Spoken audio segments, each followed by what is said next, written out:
here. All right. So let me know when I'm going live. All right. Get. All right. So, hey, Internet, and hey, humans. Hi, John. Thanks for the intro. So tonight's awesome topic is something near and dear to my heart. It's literally on my shirt. It's about crypto. It's about Bitcoins and Ethereums and magic internet money. But unlike the talk coming up, which is more focused on actual cryptocurrency and the intricacies of that, tonight's talk is actually just to focus on mining, right? This concept of mining. I call it a magic machine that just it literally is like a Burr Money Go printer kind of thing. It's actually really cool, and it works. And so I brought one with me tonight. Hopefully the camera's kind of picking up some things going on here, but I'll go into detail and explain what it is so that everybody at home can understand through the slides. And so that's a little bit about what we're about to get into for the next couple hours. I hope everybody's got their seatbelt strapped in, hands inside the ride. Let's enjoy this. So welcome to Building a Mining Rig. I call it Lessons Learned in Turning Power into Heat and Money. Emphasis on the heat. So let us begin with a working slide deck. So real quickly, who am I? My name is Jonathan. In cybersecurity for a long time. It's what my day job is. As mentioned, I do a lot of Splunk. I work at GuidePoint. But tonight, we're focusing on some really cool stuff around crypto. So I've been mining for about 7 years now, a variety of different mining. I started out in CPU mining back when that was a thing, right? You could actually mine with your little Intel processor. Imagine that. And then it's kind of changed a lot over the years. So today, I mine on very expensive RTX 3000 series graphics cards, and it's a lot of fun. So Ethereum is my current coin of choice. We'll get into some of that. And my policy is you hold, never sell. And just in case anybody from the courts or the Federal Trade Commissions, I like the stock. That's all I gotta say. I'm not going to do like I'm not a cat, right? I think it's overdone now at this point.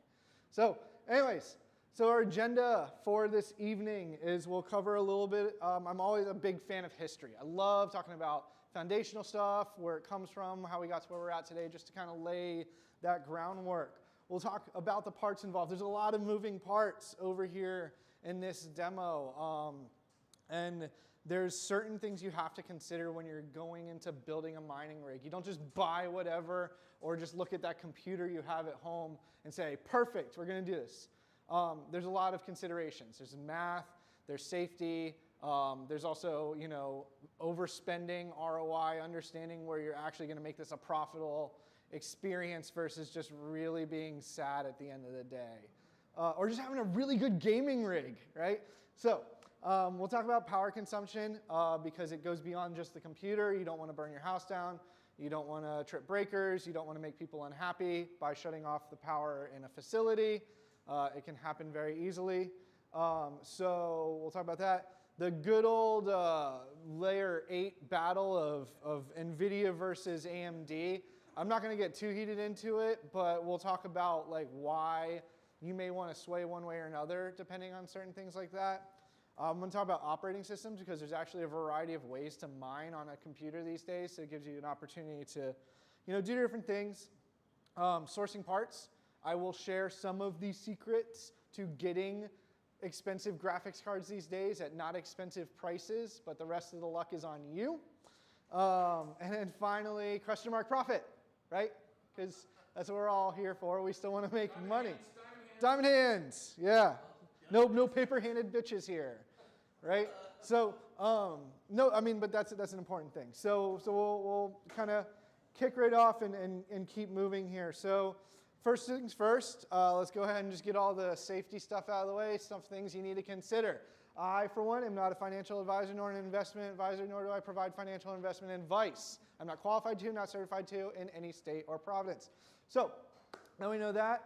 You know what? It's really helpful about mining is you do want to be tech savvy. You do want to have some initial premise of IT. You know, understanding how to do basic troubleshooting in Windows or Linux, understanding how to build a computer, understanding, you know, what connections go where and why they go that way. It's extremely important. Like, it goes beyond just getting like your A+ certification. You can either do really well or you can break a lot of things. And if you fry, you know, a $1,000 graphics card, you're not going to be able to RMA that. Like, it's dead at that point. You have to send it off to somebody who can do circuit level repair, or it goes in the trash. So just, you know, you do have to take these things in consideration. Oftentimes, like my rig here, it's an open air rig. That means that it's exposed to the elements. So if something spills on it, if something knocks it over, right, there's a lot going on.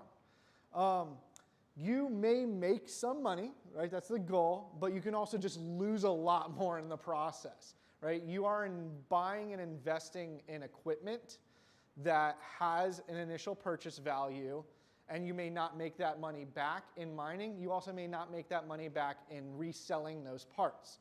There are also parts that just genuinely have no resale value. So you're buying it once with the hope to pay yourself back in a certain period of time before it becomes worthless, right? And so a lot of, you're looking at cash in and then how long till you cash out. So I've seen people do very well with this. There are entire businesses around just mining, but you can also just kind of end up, lots of money in the hole, racked up on credit card debt because you wanted to give this a try. So just keep that in mind. The other thing is that electricity is expensive. That is part of that whole like turning power into heat and money, where it is a correlation of the amount of electricity consumed turns into the amount of heat generated and the amount of money pumped out. And so especially here in Florida, power's not too bad. It averages between 9 and 11 cents a kilowatt hour for residential rates. Commercial rates are about half of that. But if you live in parts of the country or even parts of the world where power is cheaper, you're going to see a much bigger benefit to mining. And also, there's nothing green about this. I'm sorry, but it's just simply pulling power out of the grid. If you can run on solar, that's great. If you can run on hydro, that's great. Or if you can find ways of doing effective cooling that is not coming directly from air conditioning itself. For instance, environmental things like that. We're pulling in cold air from up north. So electricity is expensive, and it's your biggest cost reducer on a regular basis. For instance, when you calculate how much you're going to mine, you have to take into account how much power it costs for you to get there. So what was that, experience cost? All right. Having a space heater in Florida is not productive. This just also kind of goes with the fact that we already are in a hot, humid climate. Computers don't like water. They don't like humidity. And it's also really hot here, so we're just compounding and adding to that. So just remember, if you want to mine like in your office or in your bedroom, it's going to crank up the AC bill and on top of the power bill. If you want to mine in your garage, that's cool too, but now you're just creating a hot box. So, yeah. All right, and then finally, realistically, you are working with very, very, very high wattage electronic components. You can physically hurt yourself. You can physically burn down your house. So just, again, these are all the fun warnings. I always just try to get them out of the way, make sure everyone understands there's risks and there's rewards, but there's always risks. Okay, so let's talk real quickly about the history of mining. In good old January 3rd of 2009, Mr. Nakamoto, the infamous, right? He mined the first Bitcoin block. And what does this mean? He used a computer to perform a math equation of a particular algorithm, and it converted into a block based off of his code, this Bitcoin project, right? And that was years and years and years ago. And so on my chart here, what I'm representing is the amount of effort it takes to mine Bitcoin over time, and what we call is difficulty, right? It's a compounding thing. So imagine you're out and you're like, in a gold mine. You got pay dirt, right? And you get your shovel and you go in. And that first scoop, ton of gold in it. Awesome.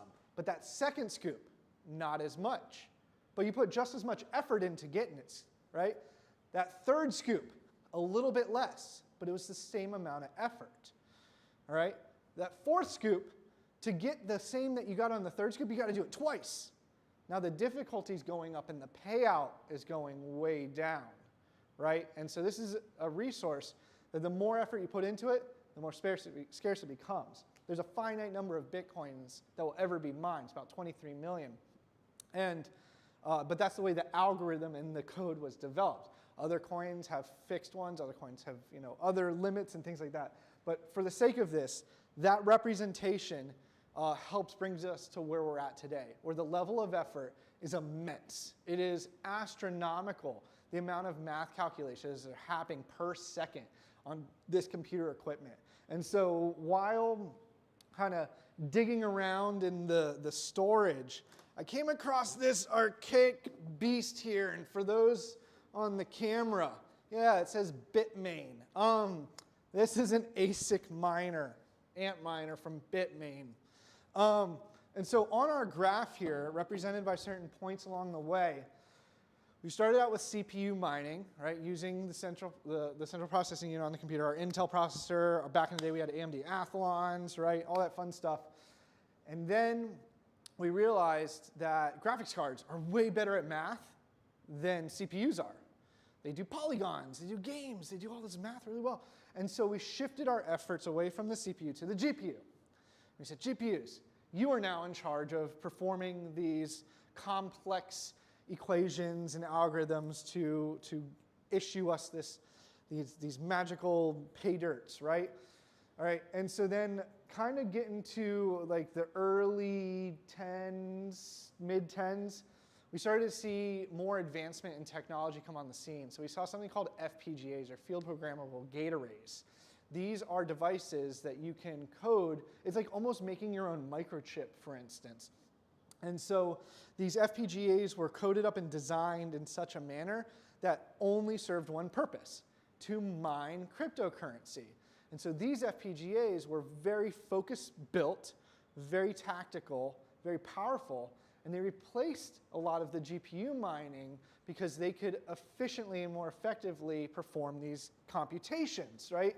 And so it starts to really grow from there. We've gone now from, I may have a computer that has a great CPU but not the best graphics card, but I can still mine, to I need a really good graphics card, so I'm going to have to get a gaming card, to I'm not even using a computer anymore. I'm going to go out, I'm going to buy a hunk of hardware that's only job is to mine. Okay, so then more or less in the last decade, right, there's been a real growth in what we call ASICs. And so ASICs take that concept of an FPGA, right, but FPGAs can be reprogrammed and they can be rebuilt. They're very specific, tactically built, but they can be reused. An ASIC is a chip that's just, it's coded, it's built, it does one thing only, and it does it really, really, really well. It's purpose built from the factory, right? An FPGA is still kind of similar to like an Arduino. You can add your code to it. You can still make it do stuff. But these ASICs, you can't reuse them, you can't reprogram them. It just does mining. And now these are really killer. They've optimized the code, they've optimized the methodology, they've optimized the power consumption, and they shove them in these big old blocks with two giant fans to move the heat across. And so that's where we're kind of at today, is the evolution of ASICs. And ASICs are constantly improving with new development. For instance, if you've ever heard, processors, they're doing this, nanometer technology where it was 30 nanometers, now it's 10 nanometers, now it's 7 nanometer technology. It's literally making things smaller and smaller to put more on the surface of that chip. And so we're following along with the technology and the evolution of that, where graphics cards are now using 7 nanometer technology in manufacturing. So are ASICs. They're getting as much packed in there as possible. And so this little guy is a little outdated now.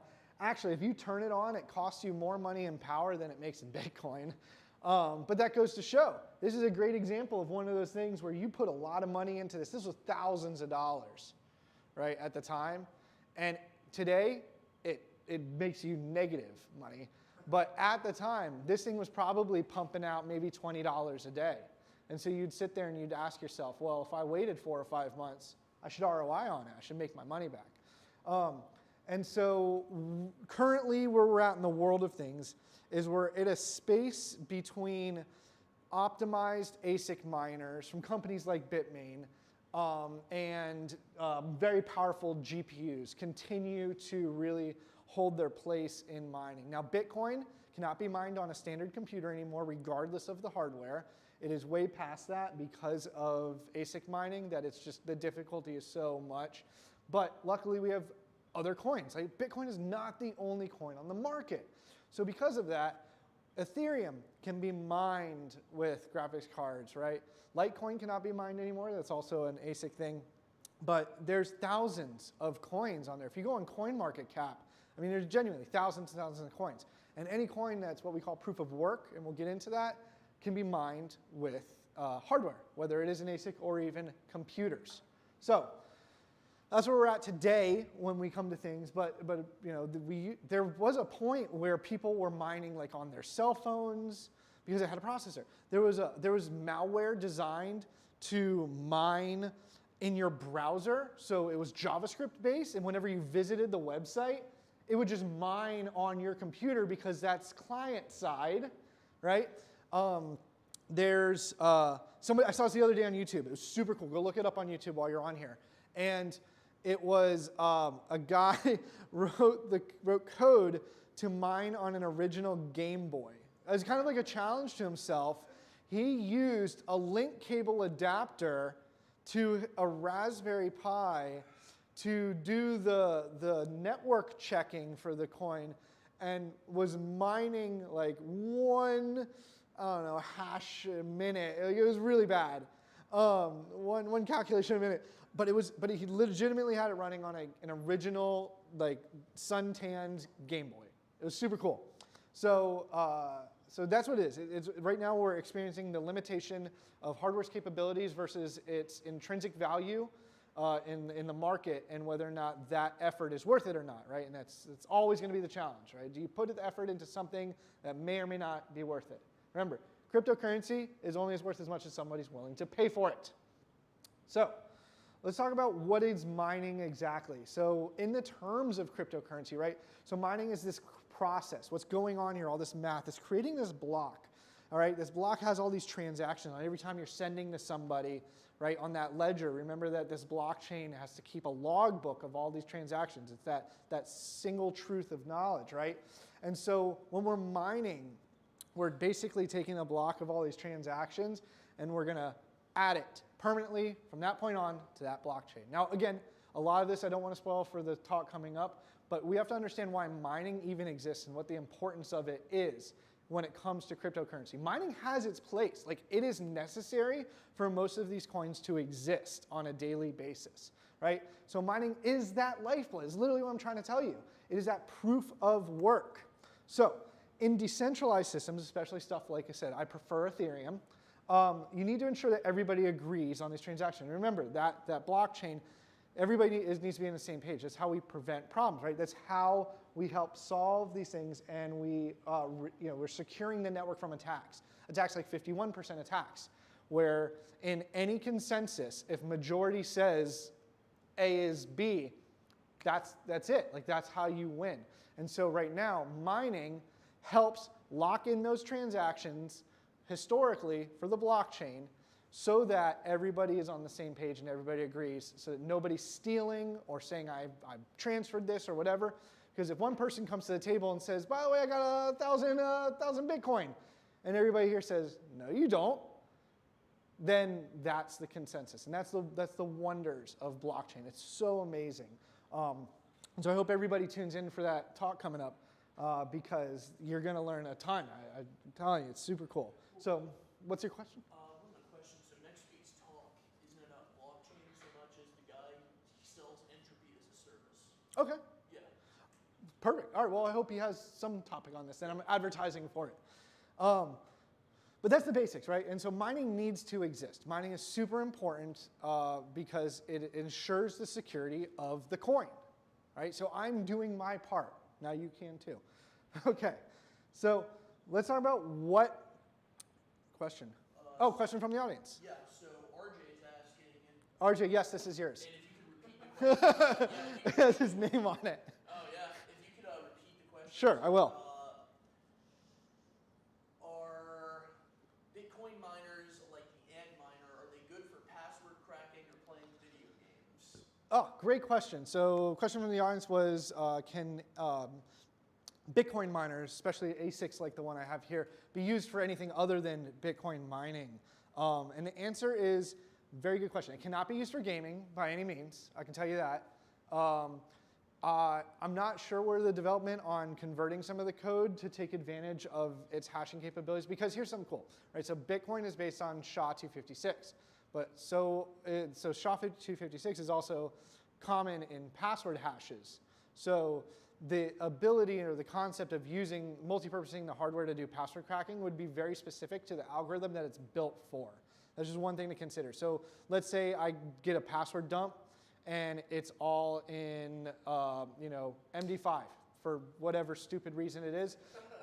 This unit, Equifax, an ASIC that's built for Bitcoin, so specifically around the SHA-256 algorithm, also just doesn't work in that case. So again, these are very, very specific purpose-built pieces of hardware that at the end of the day, when they start losing money because of their power, they become paperweights. So again, this gets back into that whole investment thing.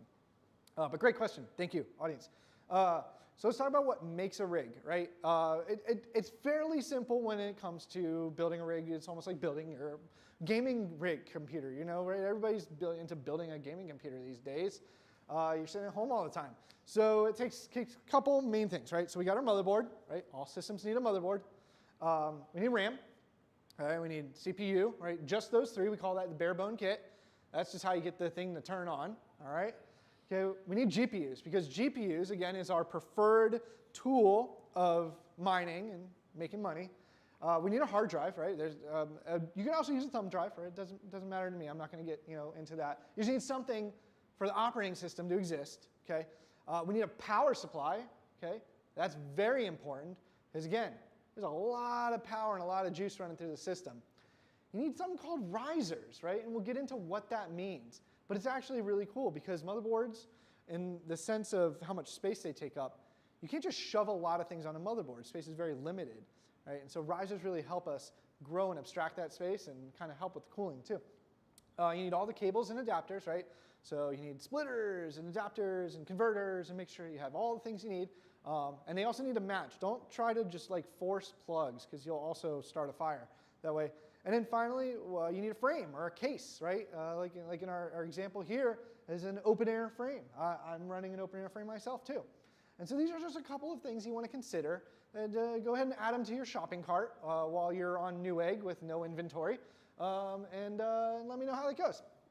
So let's talk about the motherboard, right? First, and somewhat very important part to kind of bring it all together, right? And so it's the base of the rig, right? And so when you're picking out your motherboard, you want to be considerate of what your goal is, right? And the average number of graphics cards in a rig is somewhere between 6 and as many as 12 or 19 even potentially. How the hell do you do that? It's crazy. So when you're shopping for your motherboard, you want to consider, well, how many graphics cards do I have? How many do I plan to buy? How big do I plan to go with this? Okay? And graphics cards are PCI Express, the modern plug of today's peripherals. And so lucky for us, mining, for the most part, standard mining only needs the 1X slots, which is a little PCI Express, not the full 16X like the other ones. But you must be asking yourself, if mining only needs a 1X, how the hell do we put a 16X card? They don't make, well, they do. It's not often you get 1X graphics cards, right? 1X slots are usually used for like an Ethernet card, something simple, something basic, not a 16X, 16 lane wide, PCI Express device. But that's what it is. We only need one lane per graphics card to just do the basic communication. The graphics card's doing all the work. We're just giving it math every once in a while. Okay? Doesn't mean you can't mine directly from that 16X. You can just drop your GPU in the standard slot, PCI Express, run it all day. Maybe you have one, maybe you have two graphics cards max. So that means you can technically use your home computer for this, okay? And that's really it. It's not a lot of considerations around it. Again, that you just need to know how many GPUs you plan on getting into, all right? And so with that, most motherboards will work. Most of the stuff on the market today, your computer you probably already have at home. Even in fact, commercial computers, OEMs, right? So your Dell, your HP, they can also do this because they have a bunch of PCI Express slots, a combination of 16s, maybe some 4s, and 1s. So there's a lot of potential there. And so grab yourself a gaming rig and go to town. But if you're crazy, if you really want to get into it, there are purpose-built motherboards. Right? These are intentionally designed to be as basic and as simple as possible, and just give you a ton of PCI Express slots to just get all those cards connected in.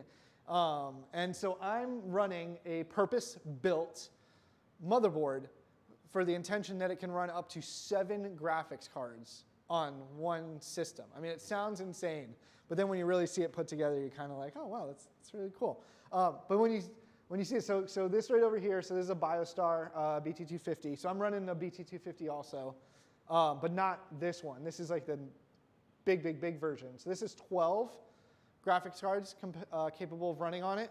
But this Asus over here, this has 19. And what's crazy about it is like right now, like you can't buy these. Like black market for this is like $600 just for this mode. But when you're putting the considerations together, you go, well, I can consolidate 19 cards into one system, right? So I'm thinking about the amount of physical space I'm taking up, the amount of additional components, right? So 19, well, if I'm averaging 6 per system, boom, boom, boom, you do the math, that's 3 rigs combined into one. That's 2 less CPUs, 2 less RAM sticks, right? And so there is a reason you want to maximize, bringing it all together in efficiency and space. Is clustering common with mining? No, cluster is not common, but we'll get into where the concept of clustering comes in, but we call it pooling. So we'll get into that a little bit later. But these are super cool. If you come across one, let me know. I'd love to add it to my collection. So they're just hard to get. I mean, this is reality. But now today, so this particular mining motherboard, like I said, it has 6 PCI Express slots on it and then an M.2 slot that can actually be converted to a PCI Express 1X. So there's your 7th card. You got to be efficient, right? But really, most modern gaming cards or gaming motherboards today in the $200 range do have 6 PCI Express slots of some sort and an M.2 slot that you can adapt. So you don't need to go this far, but you are within range of getting what you need.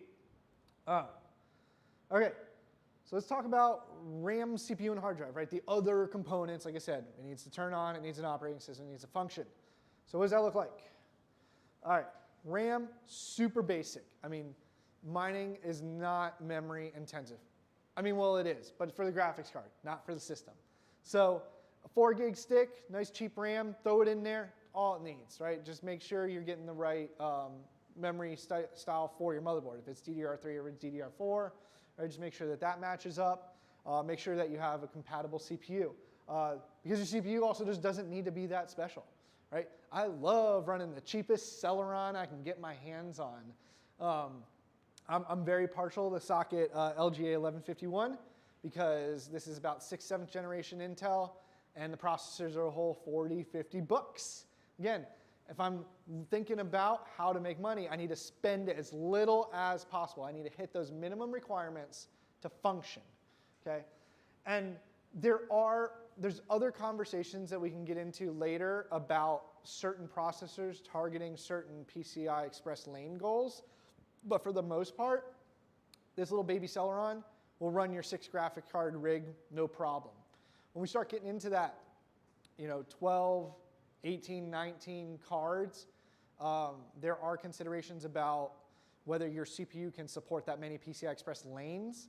What I mean by lanes is literally PCI Express, that 1X, 16X is a lane, it's a width.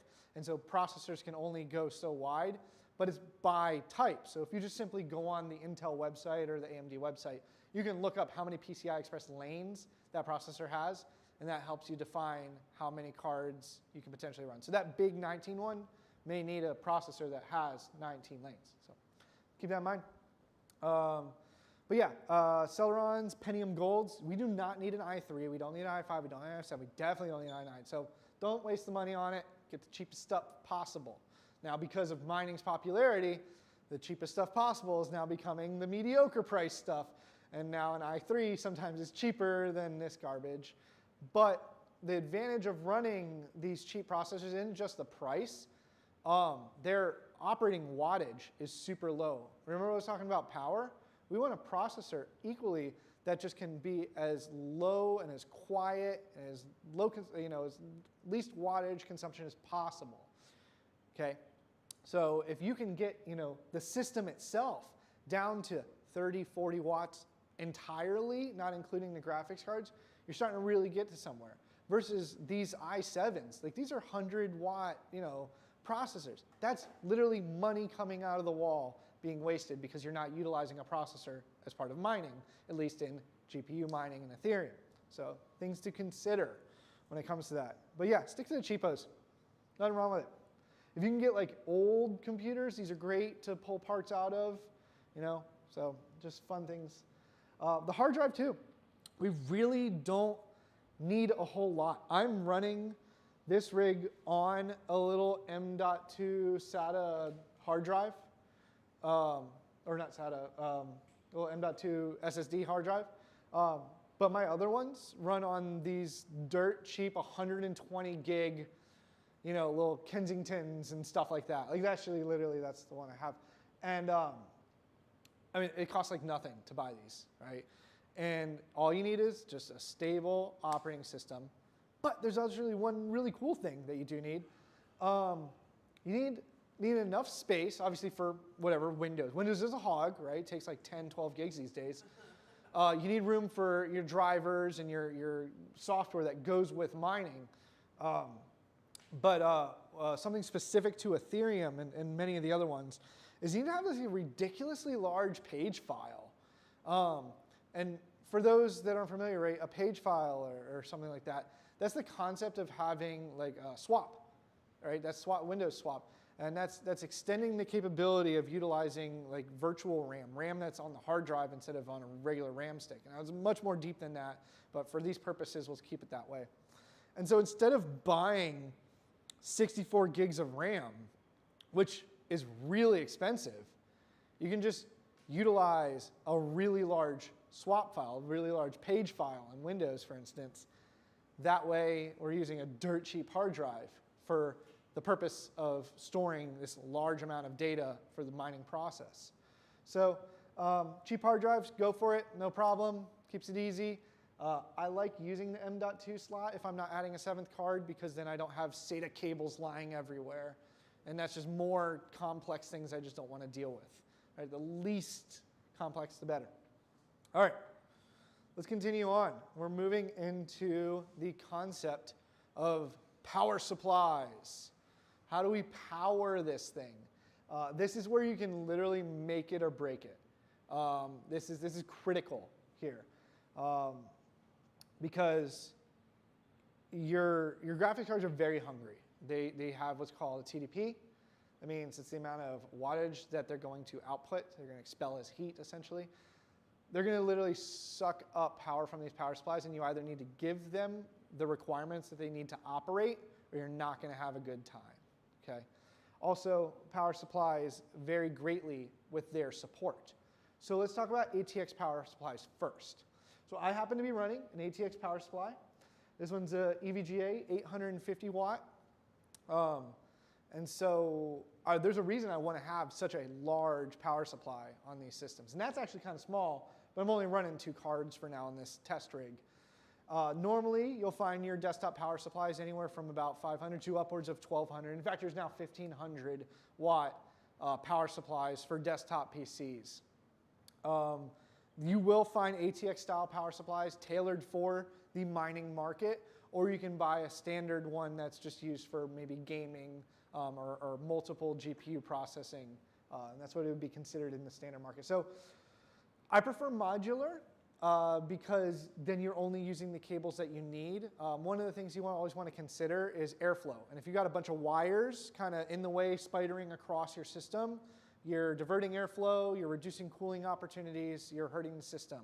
So just, the minimalist is the best when it comes to this stuff. So try to always get a modular power supply. I understand it's not always a choice. Along with everything else in the computer industry right now, for some reason, CPUs, RAM, graphics card, power supplies, either impossible to get or through the roof on the price. It's just the way it works right now. Really get what you can. So here's the considerations. An ATX power supply has a fixed number of graphics card specific power plugs on it. So what I'm saying here is a motherboard has a 24-pin ATX power supply plug. It also comes paired with another 8-pin power supply plug. All power supplies have this as a minimum, but the rest of it varies greatly. Okay? Now, some power supplies, the bigger, the better, the more wattage, the more support they have, will have maybe 2, maybe 3, maybe 4 PCI Express power ribbons. So what we need to know here is that a graphics card actually needs its own supplemental power. It can't just get all of its power from the motherboard. Okay? Now, these really, really, really powerful graphics cards today, maybe not just one plug, but may need 2 plugs. In fact, there's cards now that need 3 additional power plugs directly from the power supply just to fire up, just to turn on. And so you need to consider that a standard plug on the back of a power supply is going to have a ribbon, and that ribbon is going to have 2 plugs on the end of it. Okay? And so if your graphics card, if one graphics card takes 2 plugs, that entire ribbon is going right to that card. Okay? Now you're down to only whatever's left. Okay? Well, it's okay. Your power supply shouldn't be your limitation. There's ways to adapt and there's ways to adhere to this. But just remember when you're getting into this is what are my power expectations for the amount of PCI Express plugs, and am I going to be able to meet that? Okay? There's cool stuff you can do. You can do like power splitters. So you can convert one 8-pin PCI Express into 2 8-pin PCI Expresses. But you can only do so much power splitting before you're really starting to hit the limits and the capabilities of what these can output. Right? The wire thickness has a limit, the plug type has a limit, and the power supply has a limit. And this is where I've seen people put adapters or splitters to their graphics cards and other components, and the connectors themselves fry. They melt the plastic, they set on fire, because they weren't made for that much wattage crossing over them. Right? And so there's a lot of math and a lot of safety that goes into making sure that you're adequately powering the system and that you're not holding it back from the power that it requires, but you're also not splitting it or adapting it in such a manner that it becomes unsafe. All right?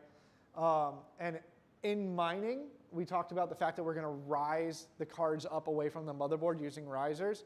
The risers themselves also require power, and we'll talk about that in a second, but it should be part of your consideration process. So we'll get into the math of how we get through this, but this is a very delicate dance. You just have to make sure you have the right information ahead of time before you jump in. One of the benefits, though, to having an ATX power supply is if anybody can hear this, it's silent. It's running at full capacity right now, and it's silent. So it's pretty cool, right? Unlike the server closet, if anybody's heard them lately. So let's talk about those servers. Servers are loud. Servers are obnoxious. They have these fans that are just turbocharged. And if noise is not a consideration for you, a server power supply is actually a great option. Server power supply is a great supplemental power supply to add additional watt capability. So what we call running dual power supplies. Okay, they, for the most part, you'll find standard retail. Pull it right out of that Dell server, right out of that HP server. 1,200 watts, bang, under $100 all day. Versus that 1,200 watt Corsair, 350, okay? So if you're finding that you need to have more power plugs and more wattage available, pairing an ATX with a server power supply is a great option because then you can add additional power heads and you can get additional juice. And so one of the other great things is almost all server power supplies are platinum rated, 94% efficiency. That means 94% of the power it's pulling from the wall goes back to the computer that it's powering. Whereas efficiency in most power supplies, what we'll call 80%, right? Bronze, gold. Platinum is the highest, and that's where you want to be. I mean, you can always get better. 94 has room for improvement. But if you're already starting at one of the best ratings with a really low, cheap entry point, this is the way to go, in my opinion. Now, to get the 1200 watts, it needs to be powered on 240. So all of those in Europe, you're already at an advantage. For us here in America, you have to go find a 240 socket. If it's not 240 at the 120, it's about 900. So just doesn't mean you can't run it on 120. It's just not, it doesn't have as much capability. But it's great, man. They're fantastic. And they have these adapters, right? Do you see this board on the back of that server with all the little headers on it? And then it's got all these black and yellow wires. So these literally clip onto the back of a server power supply and give you the ability. If anybody's ever worked with a server power supply, it's a very proprietary plug on the back. It's very unique.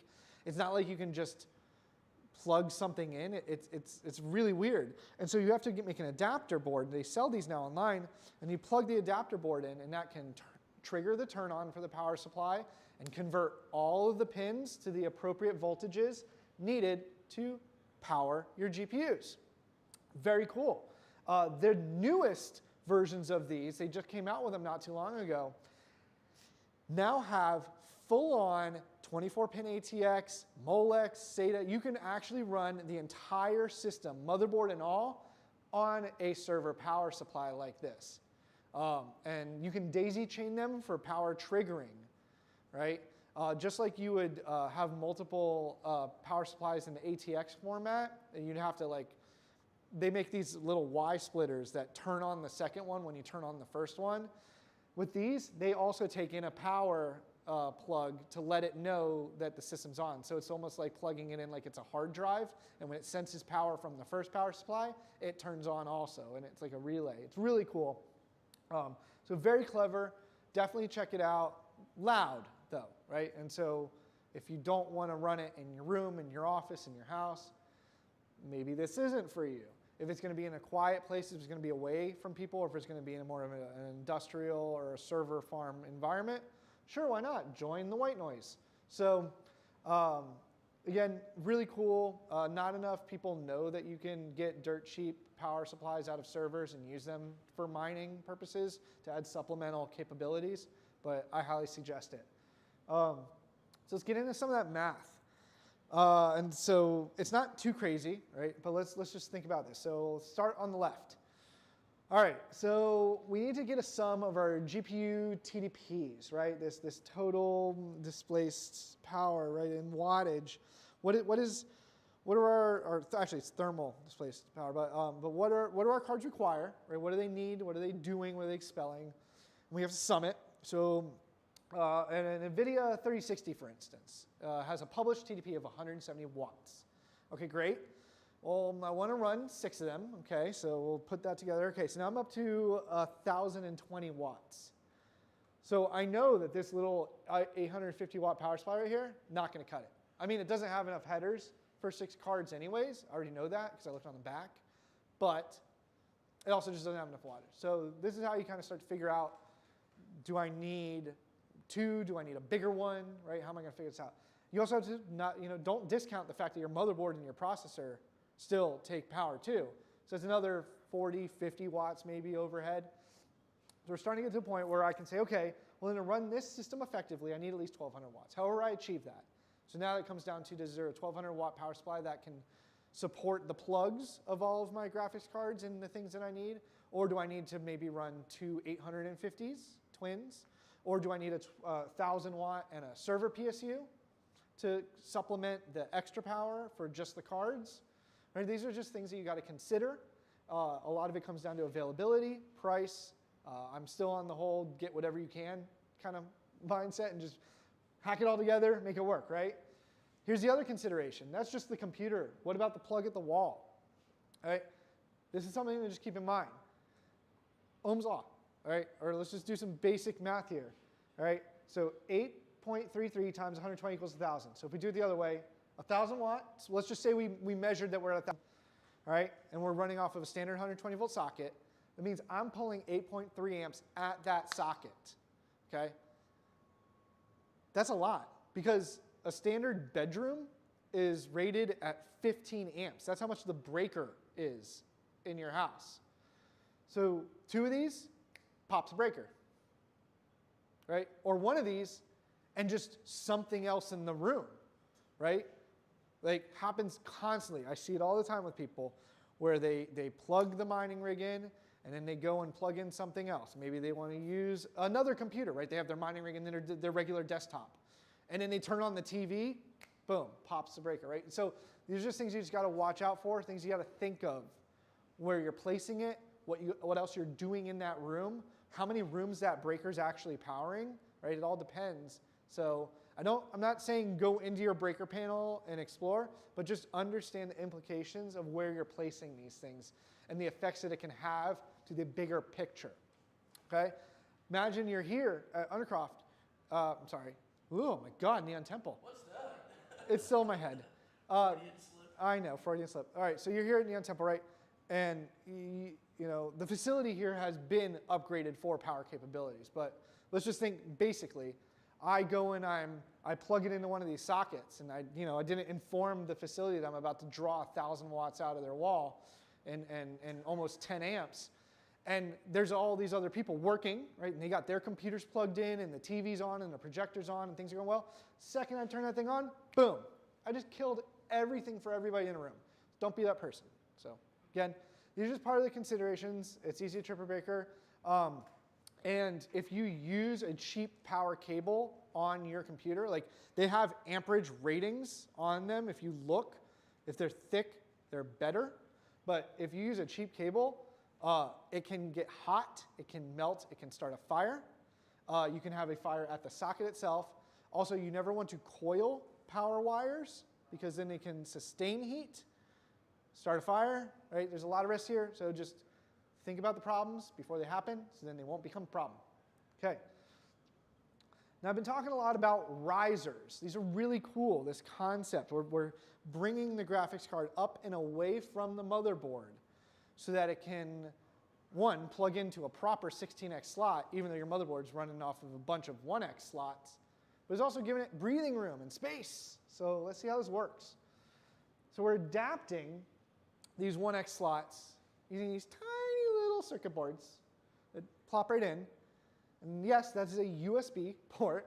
And so the little 1x adapter plops right in, and it goes right into there, to the 1x slot. You can also plug it into a 16x, right? It only, whatever pins it touches, it's all picks up. The rest of the socket just becomes unused. And then you use the USB cable, and it's a USB 3, so it's 9-pin.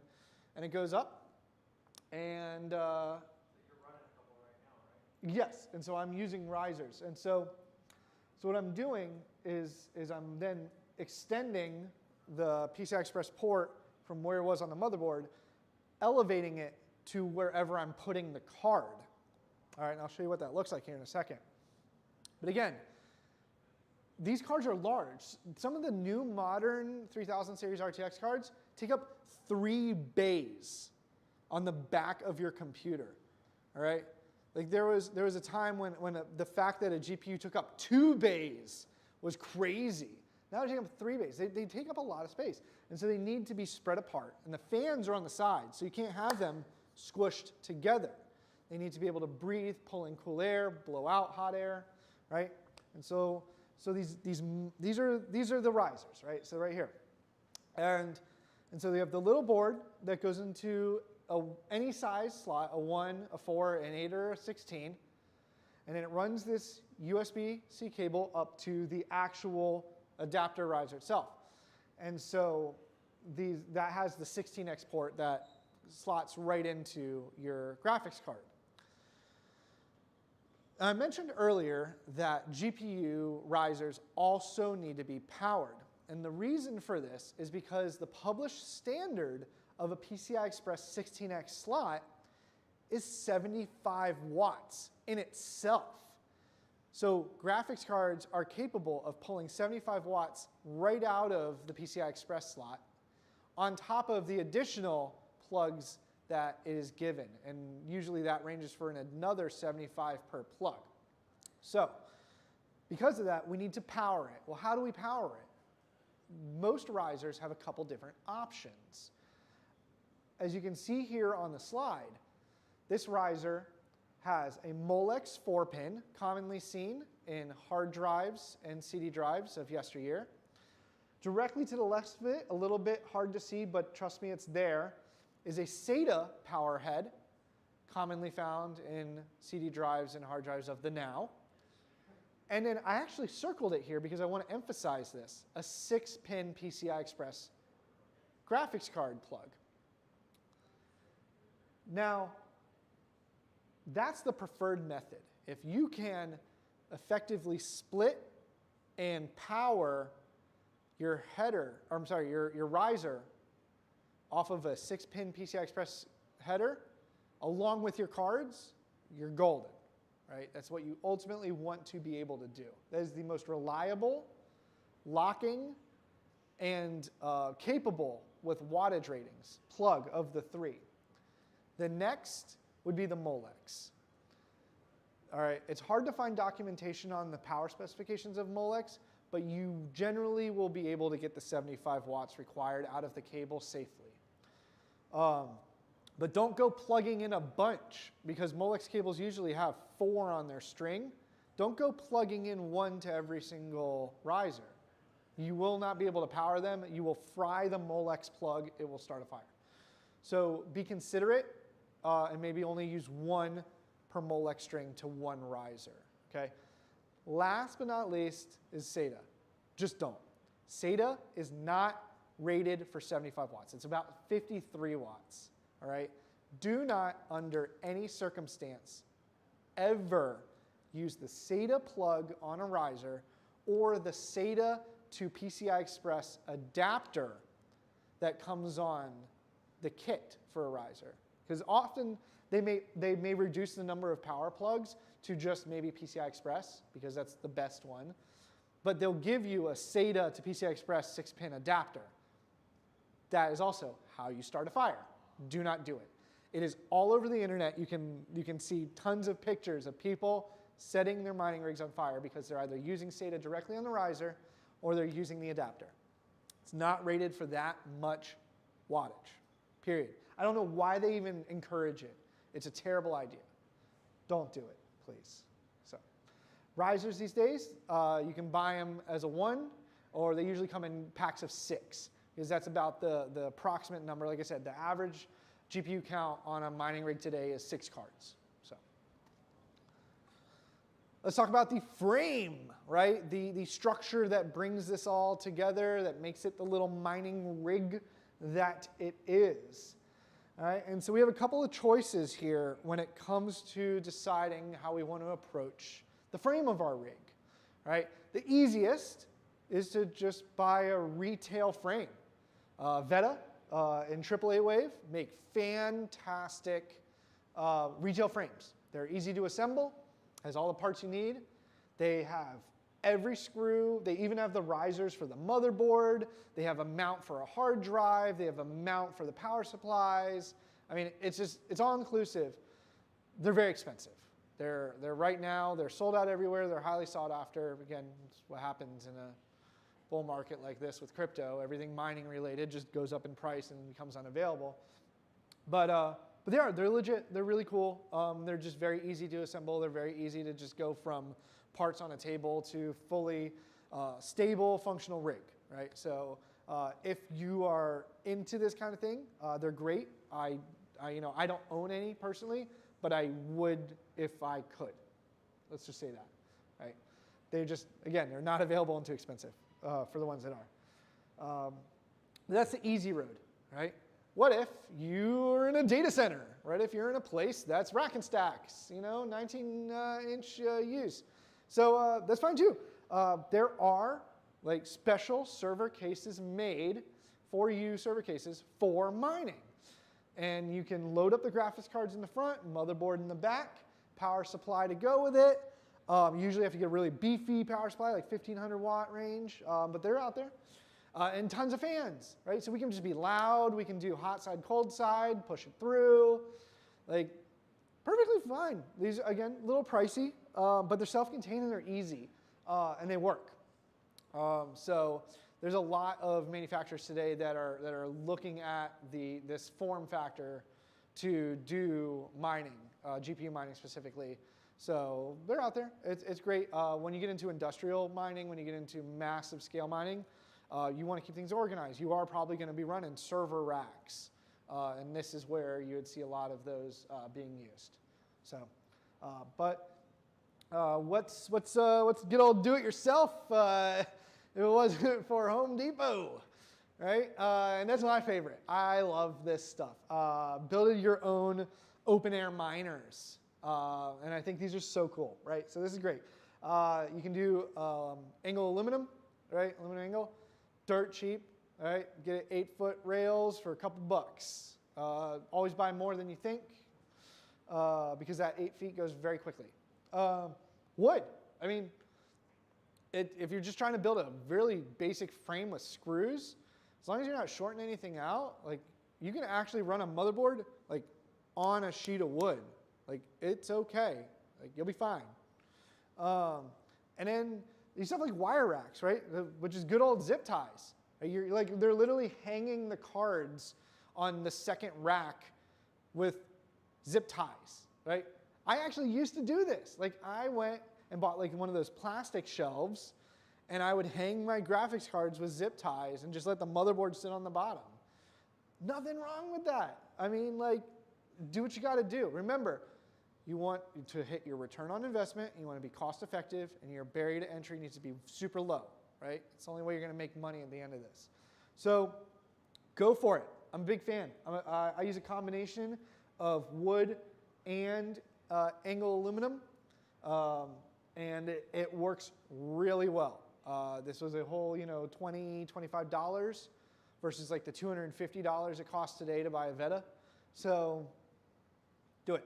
Really cool. And there's great YouTube videos online that will walk you through every step of the way. They'll give you all the measurements, the schematics, the diagrams. All you need to do is just have like a saw and a drill and some time. And it'll say, okay, cut 6 segments, 12.5 inches. Cut 3 segments. And so, okay, well, measure it, boom, boom, boom, done. And that's where you get a perfectly functional open-air rig for dirt cheap. So pretty awesome. Obviously, if you're using metal, just try to be safe. Don't let anything short out. Be aware of where your parts are. But other than that, you can screw the motherboard like right into a sheet of wood. Go for it. Be my guest. All right. Why do we have open air rigs? We need to care about cooling. Cooling is very important, right? Those server cases, when you put the lid on it, you need to have directional airflow, right? And so oftentimes in a data center, you have a hot aisle and a cold aisle, and you need to be passing cold air across it and expelling the heat. So open air kind of gives us that flexibility and freedom to also just work with the ambient temperature in the room and hope that its mass is much less than the space, and it'll work out. And so things to consider when it comes to cooling, and really I want to flip this around later, but thermal throttling will kill your mining, right? So all graphics cards have a thermal throttle. It's a limit where when a card gets too hot, it becomes degraded, and it starts to slow itself down. It's a safety feature. And so your mining will start to tank if you can't expel heat. All right? The other things that heat can do to the cards and to the computer itself is it'll start to degrade the components, right? The thermal paste, the thermal pads, the circuit board itself, the capacitors, right? All of the parts also have thermal limits. And when you start running these things at 100% all day long, you need need to keep in mind that you can break things, you can burn things. You can really turn a card into mush after a year or two. So just be very careful and consider that. You want to think of these graphics cards as just the most critical, important part of the system and give it what it needs. Power and now space to breathe. Okay, so fun fact, there's no such thing as cold. It's just the absence of heat. Fun fact, right? Science, thank you. Yeah.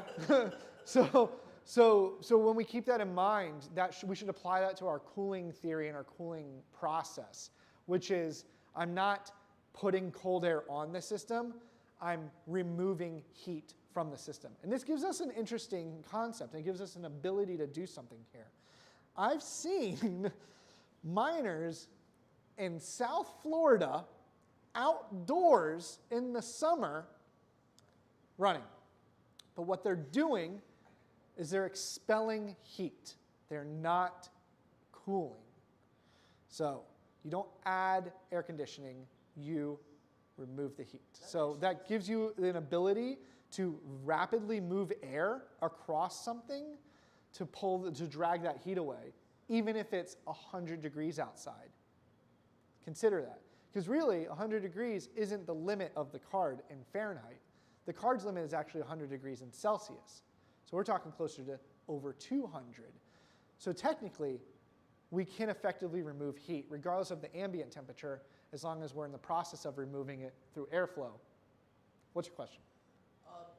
Sanity check me on this one. So the humidity, the high humidity in Florida, that would be a better, that would dissipate heat better because the humidity water can travel, heat can travel through moisture. So the question is about how does humidity affect some of that too when it comes to the cooling or the expelling of heat. So that can assist, right? Now, all computer components have a limit of humidity, but some humidity is not going to hurt them. Sure. In fact, a lot of humidity mostly doesn't hurt them. You have to, and also fun fact, water actually doesn't conduct electricity. It's the things within water that do. So as long as we understand these basic science principles, we can effectively do this in pretty what you would consider obscure environments safely and effectively. So this bad boy, he runs in my garage. He's fine. Anyways, but yeah, so fans, right? You want to move the heat away. You want to expel it, right? So fans on the card, fans, you can build, you can just add case fans to your rig, right? A lot of rigs had case fans on them. You can have a stand-up fan, blowing air away from it, right? Whatever it is, just care about the card. It's going to get hot. It's doing a lot of work. Don't let it sweat. Don't let it hurt itself. All right. Something cool is in the frigid north, you can expel heat into your environment, right? So like northern Canada, Iceland, Norway, Sweden, mining is very popular because the cost of expelling heat, the cost of cooling, is negligible because of the environment. Data centers now, like Microsoft and Amazon are doing this. They're putting data centers in places where they can capture the environmental variables and expel heat that way through just moving air with big fans. So mining is now moving north. Something cool about moving north is that also their power is often hydro, so it's renewable and dirt cheap. And so there's a lot of other benefits to it. But generally, these are like containers that have like a filter on one side and a filter on the other. And it's sucking in cold air and blowing out hot air. And that's just all it does all day. Pretty simple. So be like an Eskimo. All right, let's talk about graphics cards. These are the money makers. Right? This is the workhorse of your modern GPU mining rig, okay? And so this is where we get into politics. My favorite part. Okay, NVIDIA versus AMD. Up in the boxing ring, to your left, you have the 3090 weighing in at 3 GPU slots wide, over several hundred watts of power consumption, 3 plugs that is, and costing a mere $1,500 on a bad day. is the 3090, You can find it. if you can find it. So that's the retail price. The black market price is much more. That is the current flagship from NVIDIA. It is a badass beast of a card, but by no means is it efficient. And we'll get into that, what that means. When you say black market, do you mean eBay or like the guy behind CVS with the Russian accent? So what I mean by black market, yes, is eBay, is Letgo and OfferUp, is Facebook Marketplace, is AliExpress. If you think you can get them from overseas, you can't. It's just really, really treacherous right now. So good luck. On our right, the contender is the AMD 6900 XT current flagship graphics card, coming in at the low price of still over $1,000 on a bad day, and takes a lot of power, right? And so these are the two big contenders right now. And you must be asking yourself, well, John, why are you such an Intel and AMD or an NVIDIA fan? There's AMD, CPUs, and there's AMD graphics cards. What's wrong with them? There's a lot wrong with them. There's a lot wrong with both. It all comes down to part of your consideration. A lot of this comes down to the capabilities of what you're trying to mine. So far, I've been talking really highly of Ethereum, right? And so in that case, I focus everything about what's best for Ethereum. And if you want to mine Dogecoin, Ravencoin, something else, right? Different algorithms and different coins, then maybe different cards are for you, okay? And so this age-old battle will constantly continue going, right? They're fighting each other over the new flagship, the new hotness, the fastest ray tracing capabilities, all that fun stuff, the most memory, the smallest nanometer chip core that they're building. But let's get into it. I actually really hate NVIDIA, but I run NVIDIA cards.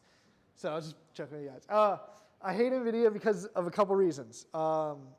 First reason is NVIDIA doesn't like miners. They genuinely don't. The company doesn't. They've been very loud and vocal that the fact that miners are buying up all these precious little gaming graphics cards is just really hurting the market, and it's making people sad. It's not good. Not good at all. So their most recent release, as of just a couple months ago, was the 3060. Right? This is the name of the card. It's called the RTX 3060. Just came out, brand new. And they put a hash limiter in it. And what do I mean by a hash limiter? The card actually slows itself down when it recognizes you mining Ethereum. And they claimed this is unhackable. Unhackable. It's a combination of the BIOS on the card, some special silicon in the chip, and the drivers. And all three need to make a handshake for the card to work. If you try to hack any of this, it's not going to work. Graphics going to be dead. You're going to have a bad time. So what happens is when you're running a 3060 and you start mining it with it using the mining software, it's about half of where it should be. It's about a 50% stunt. Okay? And it's really interesting that NVIDIA would go to such a length. And so this gets released, and everybody's speculating it's going to get hacked in a couple days. The Russians are trying to hack it. The Chinese are trying to hack it. Everybody's trying to hack it right now to unlock this miner limiter for Ethereum. So then comes NVIDIA, who shoots themselves in the foot and accidentally posts these beta drivers online. And these beta drivers unlock the mining limiter. It was left out of the beta code. So somebody forgot to put the limiter in there. But they're valid signed drivers. And so NVIDIA has them up for literally just hours before they realize their mistake. But it's too late. It's the internet. Once you put something on the internet, it's there forever, right? So people downloaded it and downloaded it and downloaded it and shared it and shared it and shared it. So NVIDIA was the one who actually hacked themselves on accident. Look at that. They're going claiming all this stuff. It's unhackable, and then they're the ones who screw it all up for themselves. So yes, now you can mine on a 3060, not a problem. You can mine on multiple 3060s, not a problem. There's a lot of specifications around how to do it, and I can answer this at the end of this. It's not as simple as using risers, but you can still run 6, 7, 8, 3060s on a thing with the beta drivers. So really funny, but what's up? So we had a GPU-related question. So utilizing one like you're behind you, a multi-GPU rig, would combining an older GPU slow down the potential power or use from one of these newer GPUs? Great question from online regarding using a multiple GPU rig and having varying different cards and maybe an older one or slower one affecting the others. And actually that does not hurt anything at all. You can have a combination of different cards. You can even have a combination of brands. You can run AMD and NVIDIA on the same system. And they can all be performing different levels of effort and different algorithms and different things. And so yes, to answer that question, a slower card will not hinder the faster cards. Unlike maybe like RAM, where if you put a slow RAM slot and a fast RAM slot, they equal down to the slow one. When it comes to GPU mining, you can have a variety of cards and they will independently operate at their best without any effect from anybody else. So thank you for that question online. Here's the other thing I hate about NVIDIA. They created this mining variety of graphics cards. They said, all right, miners, we hear you, you're not going to stop, so we're going to just make mining-focused cards for you, and then just leave the gaming cards for the rest of us, right? What sucks is that they're stupid expensive, but here's the other thing too, is they're what's called headless. What that means is they don't have graphics ports on the back. So they're basically the full card, but nobody ever added the HDMI or DisplayPort port, right? And so this is a problem, to me at least. Can anybody think of why that's a problem? What if you ever wanted to? What if you ever want to not make it headless? What if I ever wanted to game on it, or what if I ever wanted to sell it to somebody who wanted a game on it? A mining card suddenly has no resale value unless it's to other miners. But what if that card becomes inefficient in mining? It doesn't mean it becomes inefficient in gaming. So again, it's another one of those things I'm just not pleased with. AMD actually likes miners. They don't really care about them. Doesn't faze them. They're cool with it. Money. Yeah, right? Mining's money. Again, you cannot get your hands on it. It took me 4 months to get these two cards. 4 months.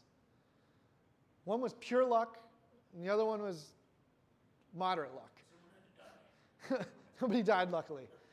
I also refused to spend exorbitant scalper prices. These I was lucky enough to get at proper MSRP. So let's get into the nitty gritty of AMD versus NVIDIA, right? Let's talk about money, right? Hashes means money. To my left, again, we've got NVIDIA coming in with a variety of modern and maybe even as old as 3 or 4 years, still operating really well. On the right, we've got our AMD cards, right? They're doing all right, they're doing okay. For Ethereum, though, NVIDIA is kind of the plain winner here. I mean, these hash rates are just through the roof. Who knows when a 1080 Ti came out? That's 2 generations old. Is there still the 20 series of NVIDIA's? Then there's the 10 series. 4 years ago? 5 years ago? Huh?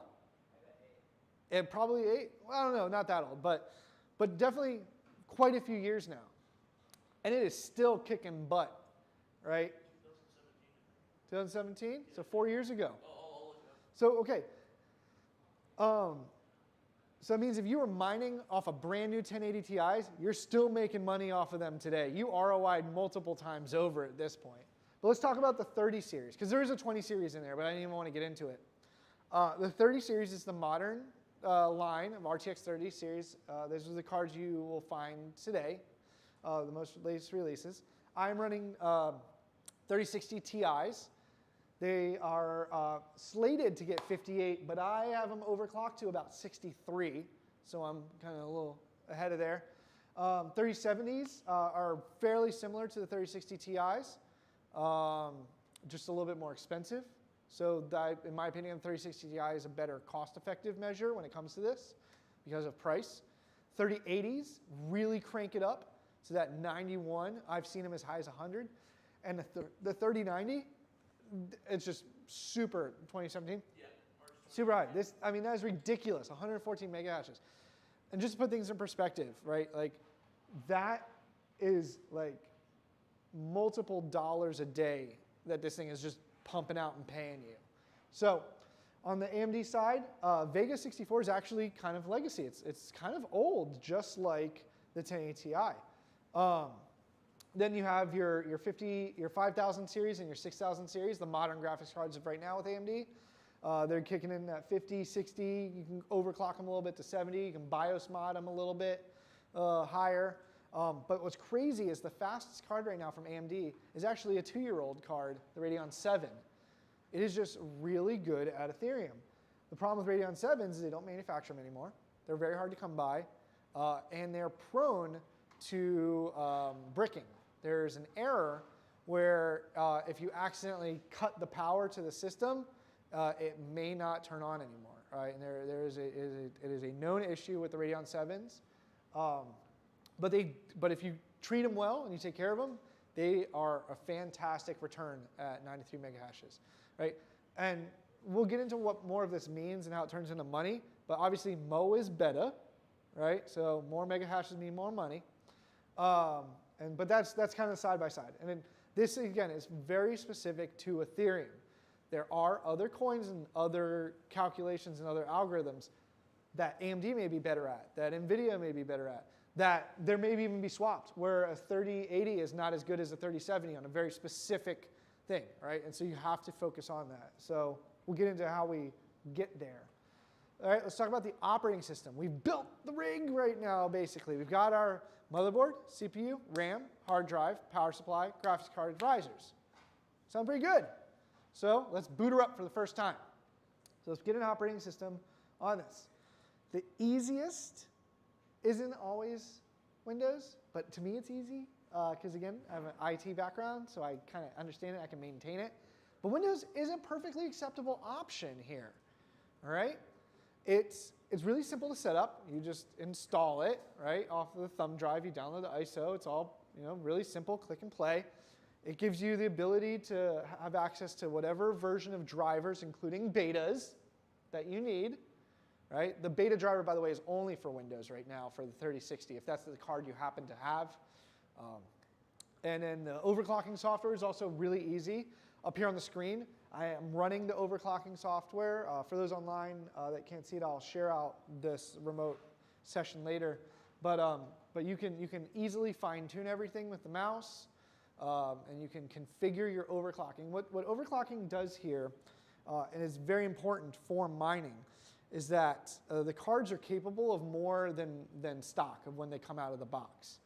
And what mining is most interested in, at least Ethereum, is it doesn't take the core of the GPU and put a lot of weight and pressure on it. It puts a lot of pressure on the memory and the bandwidth of the memory. And so what you want to do when you're overclocking is you want to crank that memory all the way up. And then what you want to do further is you want to bring down your power. So there's a power limit. And so let's say a card is rated for 250 TDP. Well, you can say, I only want to operate at 80% of that. Right away, you're now actually optimizing the power draw of your card. Now, there is a dance. It is a balance between how low you can drop the power requirements and how much you can push the overclock. Some cards, you can dump it to 60% power requirements and 1500 megahertz clock over stock. I mean, you can just go polar opposites, and the card's super stable. Other cards are very delicate, right? They're going to need you can't starve them of as much power to overclock them as much. So you're going to have to say, well, okay, what's my cost then to operate it versus how much output, how much mega hash it can operate. Because again, that memory clock is what's going to give you the more mega hash, but then it may need more power. So then your profits go down, right? Again, it's a very delicate dance. Now, there's been a ton of research on this online. People post up full table breakouts of optimized calculations for the different cards. This Asus or 3060 Ti, particular model, it's best at 72% power and 1400 overclock, right? And again, there's a lot of stuff online, so just do your research, do your testing. What's going to happen is if you essentially starve a card or overclock it too much, is it's going to degrade your visual experience. It may freeze, it may lock up, but for the most part, it's not going to harm anything in the long run. You can just reboot the system, let it reset, and start measuring again, okay? And so that's a little bit into overclocking, but you always want to try to overclock a little bit. The stock, the stock hashing power of these, it's always a lot more than what it starts out with. There's definitely a benefit in overclocking when it comes to making money, okay? Windows itself does require a series of very specific configurations. I mentioned earlier about a large page file. You do have to go in the system configuration, and you do have to modify a manual swap, very large 40 plus gigs for your hard drive. You want to turn down all your visual settings. You don't want to put any stress on that CPU because then it means it drains more power and more wattage. So you want to turn off all the fancy stuff. You don't want any, I don't even have wallpaper. It's just solid color because I want to have the most minimal Windows experience possible, okay? And then the other thing too is, again, if you're a Windows fan, you can do remote desktop. So I would not suggest standard Windows remote desktop because then you need to be on the same network. If you're not on the same network, then you need to use a VPN, and then that becomes a bigger headache because Windows VPNs suck. Do not use TeamViewer. Historically, TeamViewer has been hacked multiple times. That directly puts your mining rig at risk of being taken over and its efforts directed elsewhere. Savings. Oh my gosh. Some good alternatives out there. Stuff like Google Remote Desktop and Chrome. It's fantastic because it's authenticated behind your Gmail. And if you do a good job on your Gmail, you should do a good job on your remote access too. And it doesn't require anything. It works across the internet. And then there's a handful of other, paid solutions out there that you could use to do remote desktop if it's not on the same network you're currently at, right? If you're out and about and stuff, or if you have them at a facility. XRDP. Huh? XRDP is a good one. It's free. XRDP, okay. For those listening online, yeah, XRDP is a free alternative. So let's talk about not Windows. This one's an interesting one. So this is called HiveOS, and it was designed for mining. It's Linux-based. It has support for all of the standard drivers. It's pre-built, so you can run it off of a thumb drive as a live image, or you can install it to a local hard drive. It's got all the mining software needed to run on it. Let me talk about that real quickly too. So mining software, right, I've been saying mining like it's a thing that the computer just magically does. No, it's genuinely a piece of software. This software works with the coin of your choice's network, right, the communications, to work on whatever the current effort is at the time. And so the software is designed to utilize your GPUs, give them a set of instructions, let them do their work, get the results, pass it off, and get the next set of instructions. It's a very simple process. But really, there are pieces of mining software that are more tailored towards NVIDIA, optimized towards NVIDIA. There's more stuff that is tailored and optimized towards AMD. And then there's just some that are kind of generalized in the middle. There's a lot of different software out there. And also, oftentimes, mining software, it may be specific to a particular algorithm or a cryptocurrency of a coin. So I like to use stuff that's Ethereum and great for NVIDIA because that's my goal. But if you're looking for a particular type of coin with a particular type of card, you just want to get that paired up and make sure you're using the right mining software that's going to most efficiently mine using the hardware you have and support the algorithm of the coin you want to mine. And then you configure the software to connect to the network, and I'll get into the backside of the communication. But the idea is yes, there is a variety of pieces of software, and most of them are purpose-built. So just make sure you're using the right one. And there's tons of parameters. You can, you can tell it, I'm running, a mixed set of cards, so I want cards 1, 2, and 3 to be this software and this algorithm, and so you just tell it to use those 3 cards, and you say this one use 4, 5, and 6 on this algorithm and this software, right? And so there's a lot of customization that can be done and configurations that can be done. So just check it out. The miner that I currently use, the software, is called T-Rex. Pretty simple to use. A ton of online guides, not a whole lot to it. You just get it up and running. It automatically finds your cards. It'll automatically start, doing its work, and you're good to go. I have it on startup, so if I reboot the system for whatever reason, it freezes. It'll automatically launch right into the mining software, so I don't need to do a lot of hands-on. And then the overclocking software also automatically overclocks the cards upon startup also. So really, it's gotten to the point where it's very hands-off. Maybe I only need to maintain it maybe once every couple weeks. Something starts to get weird, acts up, or maybe I want to add something to it. So you can make it fairly simple, isolated, self-contained. It just needs to have power and internet. And the internet requirement on it isn't even really that bad. It's not a lot of bandwidth, and it's not a lot of data transferred. What it is it just needs really low latency, because it is still kind of a race when you're submitting your results, and you can get failed effort if your connection is slow because of high latency, and you will not be credited, or you won't get points, essentially. You won't get paid for the effort you put in if you're not responding in a reasonable amount of time. So HiveOS is cool because it has this remote management. It's all internet-based, cloud-based, web interface. So you turn it on, it can run headless, and it will, you can do it all from your workstation or wherever it may be. The caveat's not free. Well, it is, but it's not. It's free for your first one, but then the more systems you add, there's a standard fee. It's very cheap. It's a couple bucks, but just know like the Windows route. It's Windows, or you can use something like this. This is a lot more turnkey, right? It just works. Great for entry level, but there comes at a cost. But it's very minimal cost. It's really not that bad. So let's talk about crypto itself, right? We're deciding what we want to mine, right? And so I talked a lot about this concept of proof of work early on, and proof of work is very important. Proof of work is the reason we mine. It's the design behind mining, right? This is literally working right now. It's doing something. It has effort. And so proof of work is this mechanism that allows us to decentralize, right, Ethereum more specifically, to come to consensus, right? Again, we all need to agree in that blockchain manner. So we agree on things like balances and order transactions. So real quickly, just so everybody has this picture, kind of put yourself in like a safety deposit box room at the bank, right? Maybe you've been in one in real life, maybe you've just seen it in a movie, but just put yourself there.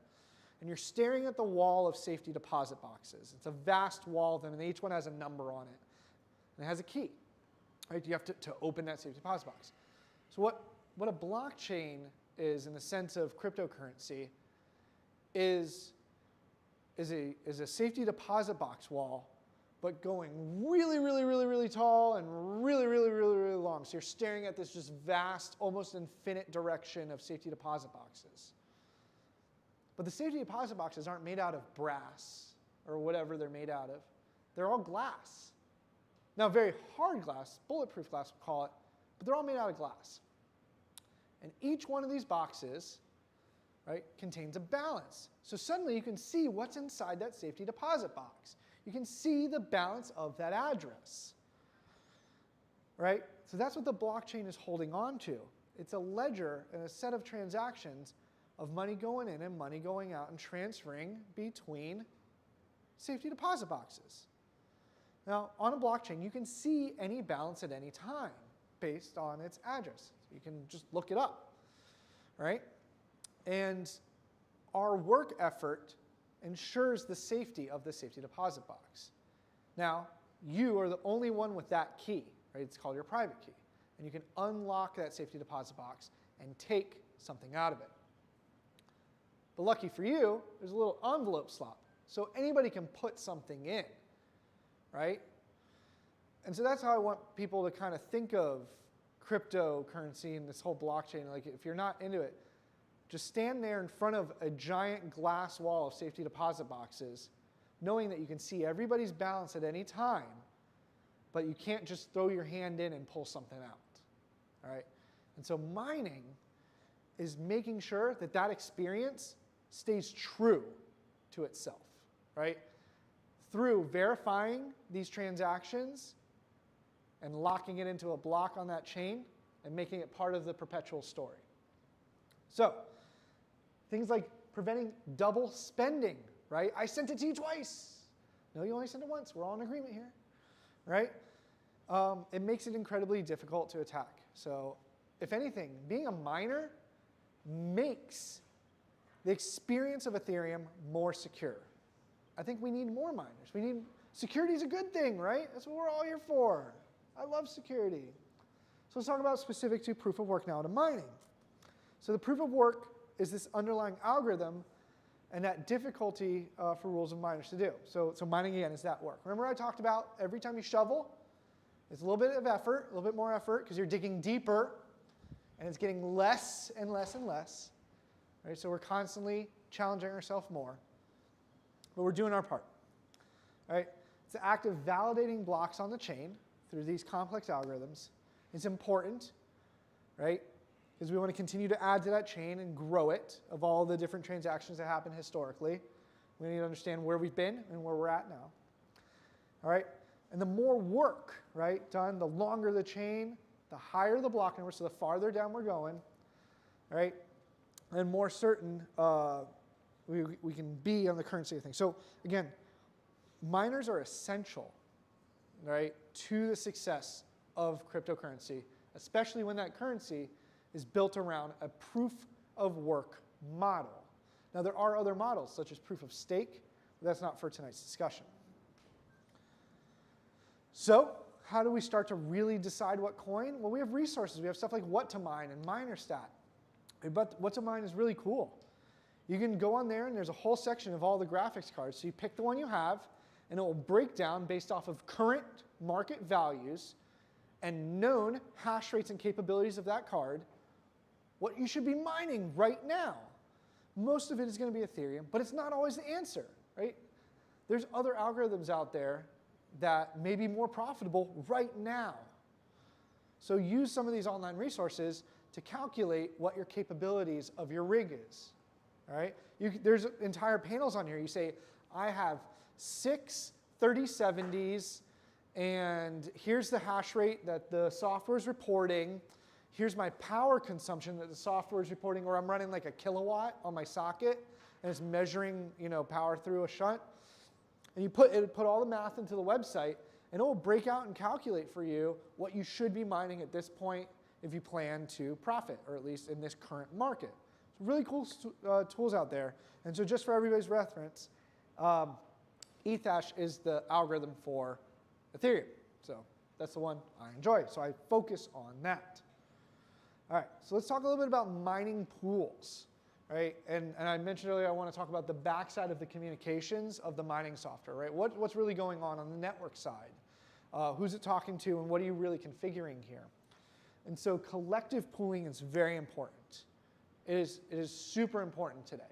And so let's talk about this. So cryptocurrency mining pools are groups of miners who share their computational resources. Does anybody remember like SETI at home, right? Folding at home, stuff like that? Those are really cool programs, because what they did is they took the capabilities of many and issued small workloads to build a bigger solution, right? And so that's what mining pools are doing. Mining pools do what? Oh, I bet. So mining pools utilize these combined resources, right, to strengthen the profitability of finding a block or otherwise successfully mining for crypto, right? And so again, remember that difficulty is constantly getting more and more and more. You have to put in more effort and you're getting paid less. So then what if we have a bunch of friends jump in and help out? Now we're starting to get back in the game. But then it can only be good for so long. So the difficulty is growing up, block rewards are shrinking, okay?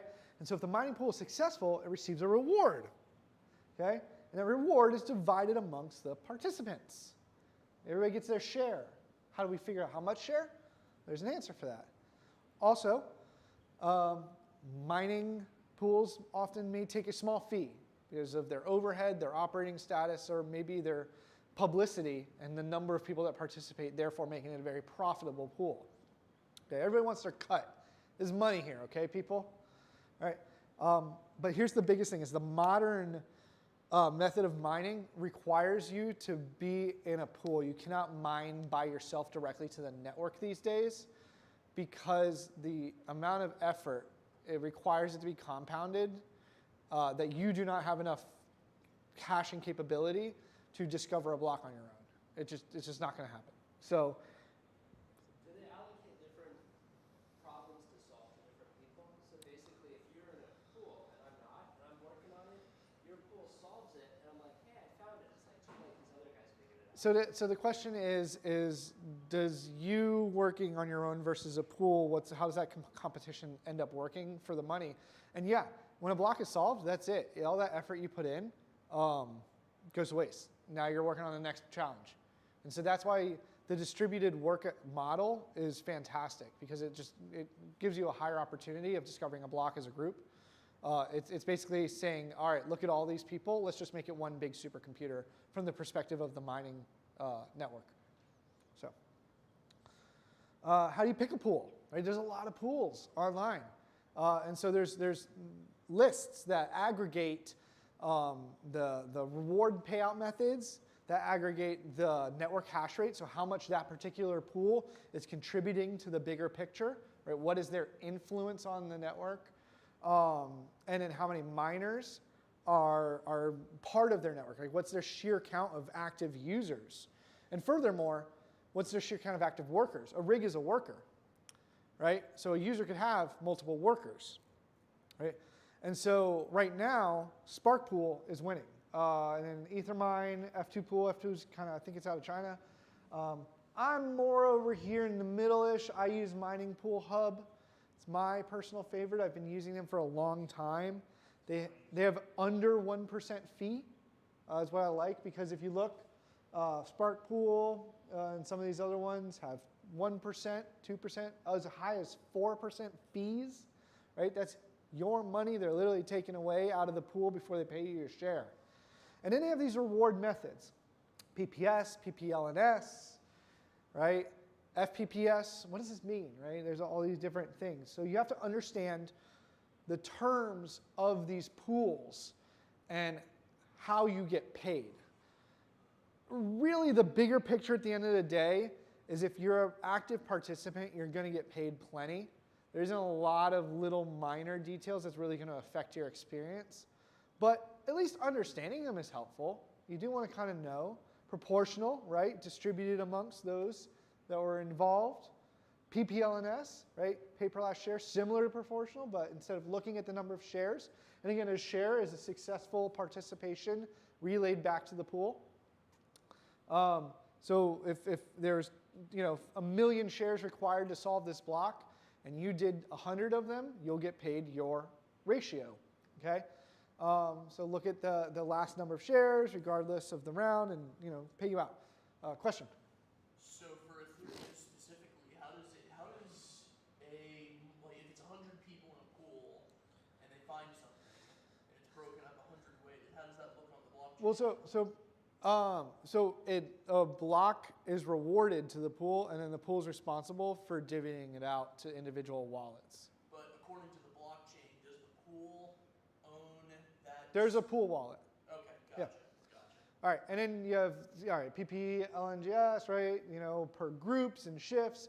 PPS, pay per share, full pay per share, right? And really, like I said, a lot of this is the nitty gritty that when it comes down to it, it's going to be pennies. It's not a whole lot of a difference.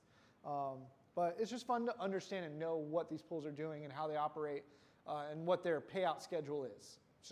I think it's kind of cool, right? It's a kind of fair thing. All right, I brought you along all this way. We're almost at the 2-hour mark. Let's talk about profit. I promised you a bunch of stuff, question mark, profit. So let's get to the profits. 100%. I like it when it goes that way, up, like to the moon. To the moon. Okay, So, secrets of the market, how to get GPUs. You don't. Sorry, it just sucks. It just really, really sucks right now. Don't pay scalper prices unless you are desperate. I just can't find it in myself to pay 3 times the price of what a piece of hardware really should go for. Like what that person bought it for because they were just lucky enough to be at the right place at the right time, whatever, right? It's just stupid in my opinion. But it doesn't mean you can't get them. It just seems absurd. And it really takes that ROI from like 3 to 4 months to like a year, okay? And that's how long it's going to take in profits to pay off that card. Because that's what you want to do. You want an ROI. You need to recoup your investments. All right, we'll talk about some other stuff. All right, drops. Drops are really cool. Drops and chance. Okay, so there are drops. A drop is when a company decides to just dump their inventory at a given time. Okay, so you have stuff like Newegg Product Shuffle. What you do is you enter a lottery, and they happen, and you have a very specific time window to enter, and then you find out if you win or not, and then you have a very specific time window to buy one of the graphics cards, and you only get one. Another drop is like Best Buy. Best Buy does these drops, like I think they're like every 2 weeks or so like that, but just like exactly at 12:30 Eastern on Thursday, they're gonna do a drop. And like people from Best Buy like are all rumoring about it. It's like a big thing online. It's high on Discord. But like it's real. Like you legitimately, for like 2 minutes, there's inventory. And it's like a mad race to just buy them up as quick as possible. And the website's crashing. And like it's just like, it's ridiculous. It's like this nuts experience to try to get a card. Discord servers are really cool. So there are a ton of communities online that all they do is just inventory monitoring with software and then just bots chat in a room like, hey, I found at Newegg 3070 available, like click this link. And then you click it and they're already gone. Like, yeah. No, I mean like, so they run entirely for free, these Discord servers, but they accept donations. So like they usually get donations when people are successful using their service. Bots in general. So Discord servers run bots for monitoring, but you can also write bots to do checkout and stuff like that too. So if you have bots that are monitoring online e-commerce, they will establish a cookie, put it in your cart, check out, pay, move on, you win, right? So there are bots you can use to buy these things, or you can have bots that will alert you via Slack, via Discord, other means and that of when inventory becomes available. You can look at importing, right? The fact of the matter is all of these cards are manufactured in China. So there are people that will get it from the source for much cheaper and be willing to send it to you and ship it out to you. There are people that will break down old mining buildings for their last generation cards because they have a family member that works at the factory that can get the next generation ones. So they'll sell off all their used equipment. But you just got to know the right people, or you got to kind of walk into the right networks. You got to ask the right people. You got to speak a little Mandarin. You can't just go on like AliExpress or Alibaba and strike up a conversation. It's not that simple. But if you have these ins, you can get it directly from the source. You can get it directly from the mainland, and it oftentimes might be cheaper. You just got to play the import game and figure out how to get it past tariffs. The rest of it just comes down to luck. I was very lucky once. I was on a Facebook group. Somebody posted up that they had bought 2 graphics cards, just genuinely didn't need the other one, and was willing to sell it at retail. I was the first one to reply. Pure luck. Pure luck. I was lucky to get a drop at Best Buy once. Pure luck. Never won the Newegg Shuffle though yet. Still try to play. It's people like this industrial complex. They're buying up hundreds, if not thousands, of graphics cards directly from distributors, and they're paying whatever price because at scale, there's a ton of money in this, right? Like you can easily double your money in 6 months, right? Do we not consider the fact that this hardware is still functional hardware? So whatever I bought this for, I can sell it on eBay for triple the price, and somebody will buy it still. So there's ROI. Now, please don't buy these things to turn around and scalp them. That's not fun. Nobody likes a scalper. But at the end of the day, if I decide mining's not for me anymore, there's still value in the hardware. I can resell the graphics card. I can resell the motherboard. I can resell the power supply. All of it has value. So you can still get your money back that way. Okay? But I mean, literally thousands of graphics cards. Question? So to get around these issues, have you done any kind of crypto mining off of like single board computers like a Phi or maybe your next prototype bag? So that's a great question about what about mining off of maybe single board computers, smaller devices? We talked about a Game Boy earlier. You know what? If there is a particular algorithm or coin that's more optimized for that kind of experience, sure. We had a discussion earlier about mining on hard drives called Filecoin, right? You can mine on a lot of different platforms, right? GPU mining is just one example of a larger, broader picture. There was also another conversation we had about something called Helium. This is mining based off of LoRaWAN. I mean, it exists. You're building a wireless network in suburbia and with these little window routers, and you get paid in Helium, a cryptocurrency, to participate and it's part of this wireless long-range network. Question? For the most part, mining's just passive, right? You get the rig set up and then you just let it sit there and do its thing? Yes, the question was, is this generally a passive experience? And the answer is yes. Once you are in a stable place with the hardware, with the software, set it and forget it, easy bake oven. I mean, it really is this is a true passive income definition. They do exist. This just happens to be one of them. It does require an initial investment up front unless you happen to already have some of this stuff. But yeah, it is passive income if you can beat the electric costs. So the operational cost, if you can efficiently beat the operational costs, it is passive income. Now, it doesn't stop you from being taxed and stuff like that. That's a whole other implication of cryptocurrency in a modern American market.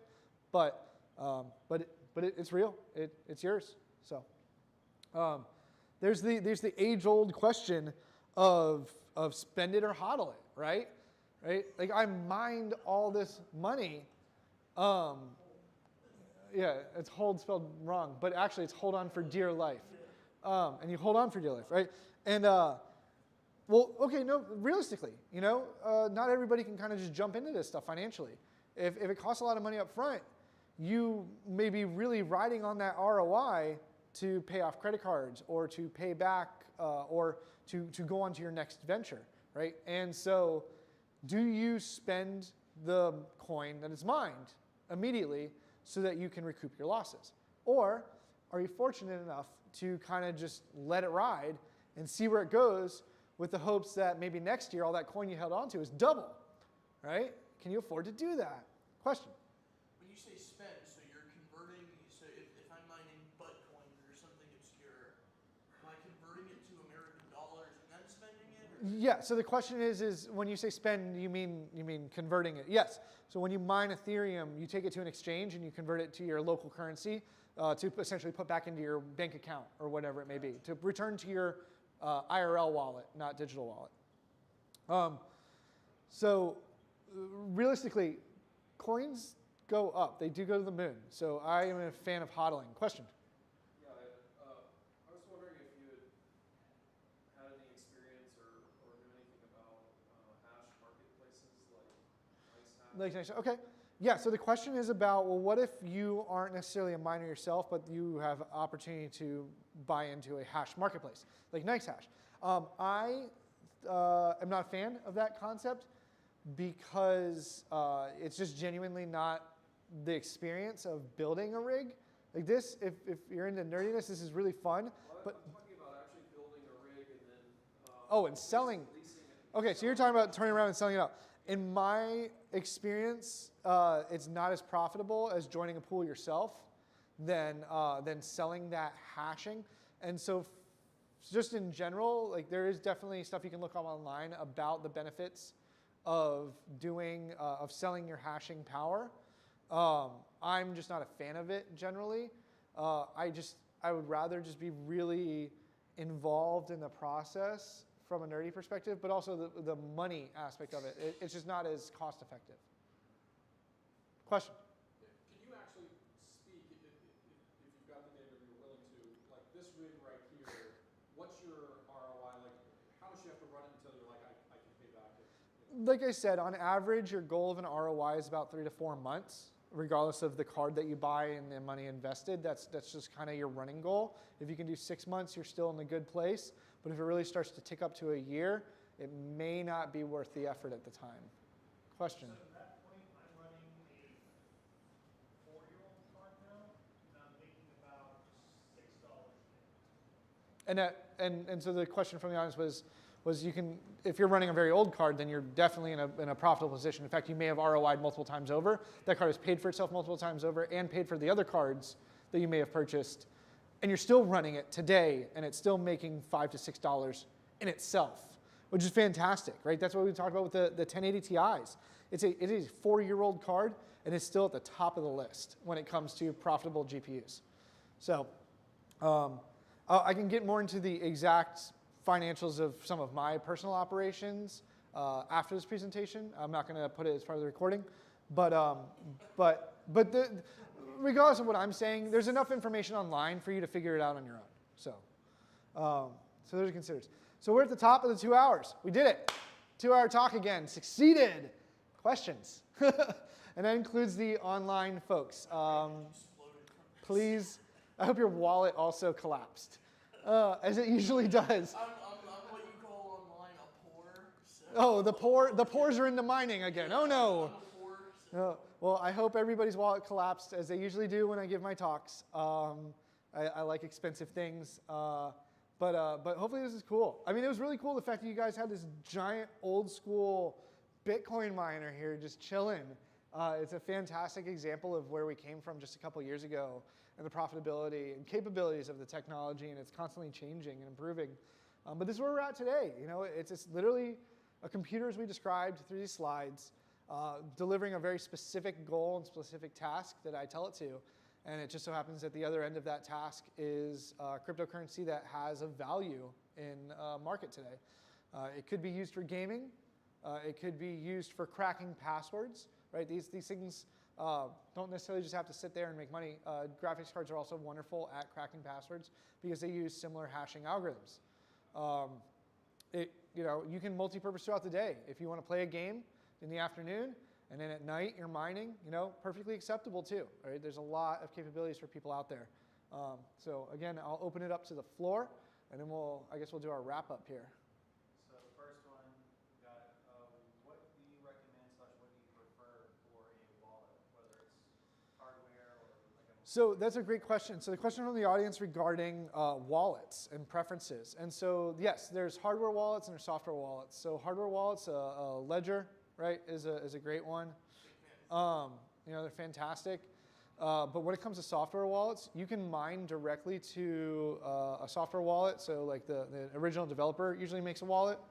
You can mine directly to an exchange and use that kind of as a temporary holding place if you plan on cashing out. You can also mine to, this is more specific to Ethereum, but a Web3 wallet. So we call them, they essentially interact with web pages that accept Ethereum blockchain related transactions. If you want to look more into it, I would suggest checking out something called MetaMask, and that will kind of explain a little bit better about what that is and what its capabilities are. But again, it's very specific to the Ethereum experience. So hopefully that answers it. we got another question from online. Question from online. Our beloved little panda bear Ty asks, "What's your experience on cloud mining?" Cloud mining. All right, that's a great question. So there technically still is an opportunity here. So modern cloud providers, right, are now offering GPU cloud options. So you can mine in AWS on NVIDIA hardware rented to you, right? You're still paying it as a utility bill.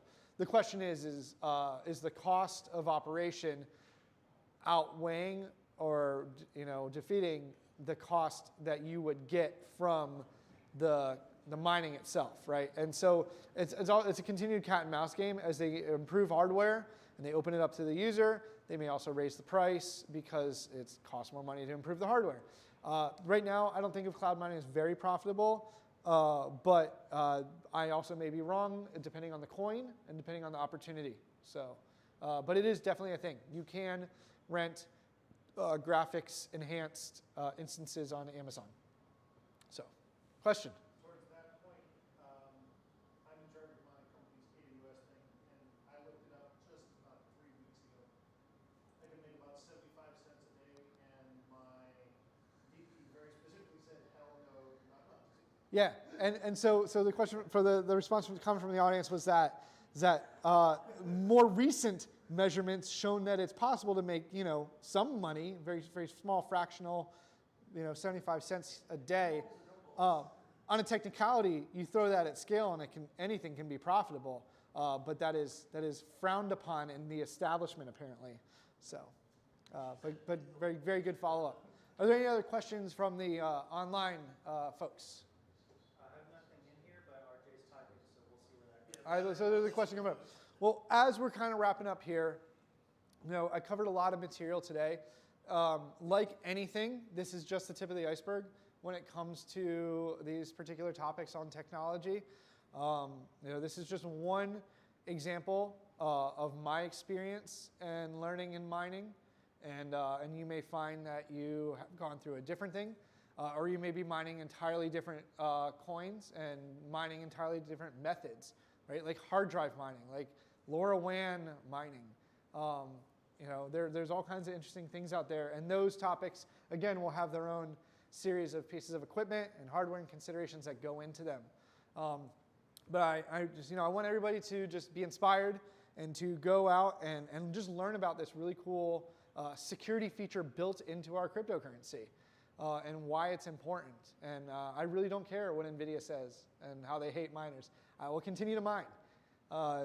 There's going to be ebbs and flows in the profitability. But right now we're in a bull run of the market, and it's very profitable. Just last year, it wasn't as profitable, but people stuck to it because you have the diamond hands. You see the upward trends and the realities of it, and you know that it will go back up. Now again, not financial advice, nor do I advocate for any of that. Everybody has their own decision and their own perspective on cryptocurrency and what they want to do with it. But I like the stock. So with that, I will. If you want to say goodnight to everybody, Yeah. I'll go ahead and end the stream. I will say goodnight to everybody. So thank you for tuning in. Thank you for joining us. Thank you for helping make some money in a really fun way. I hope that you learned something new. I hope that you can join into mining too, and you may have one of these graphics cards to use. Again, any questions, how to get a hold of me, reach out.